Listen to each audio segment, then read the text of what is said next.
إني خشيت, I was afraid. أن تقول فرقت بين بني إسرائيل وَلَمْ تَرْقُبْ قَوْلِي. I was very afraid that you're going to come back to me and you're going to say to me that you have divided between Bani Israel. You've divided between the Israelites.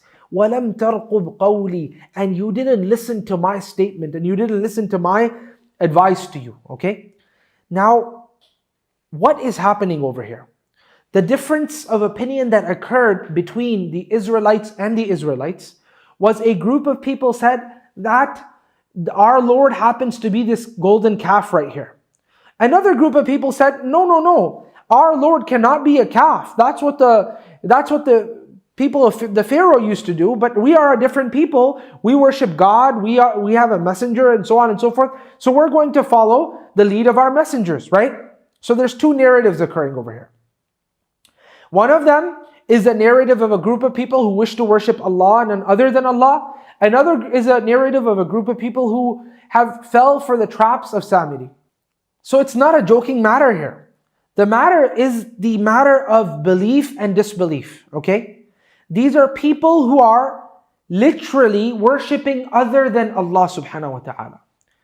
Now, in the light of this factor, now that you know the difference of opinion that occurred in the Israelites, they are now worshipping other than Allah subhanahu wa ta'ala.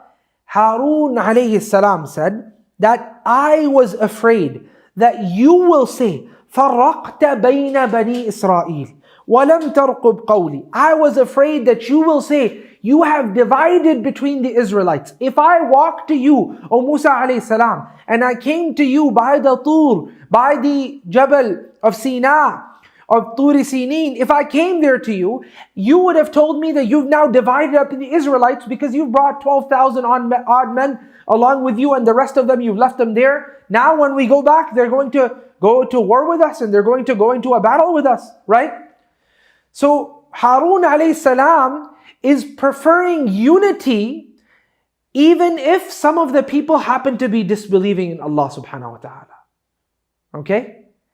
Because he realized that Musa alayhi salam, when he gets back, he's such a strong leader that he's going to be able to lead all, if not all, at least most of the people out of that disbelief.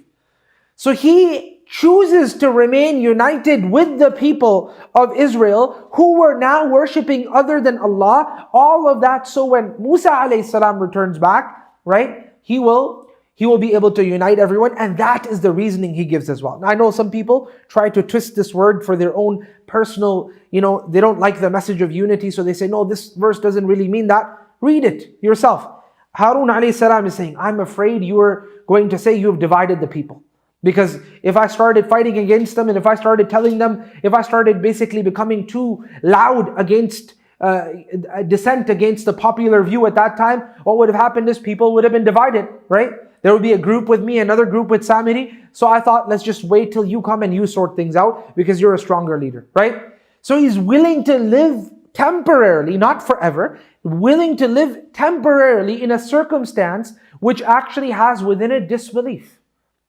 Not for himself, he's not worshipping other than Allah, not for his people, but he's willing to keep himself silent. Now, what I'm trying to get to over here is the fact that people today, some people today, they are not willing to remain silent on something which is a legitimate difference of opinion, let alone something which happens to be so grave and so serious.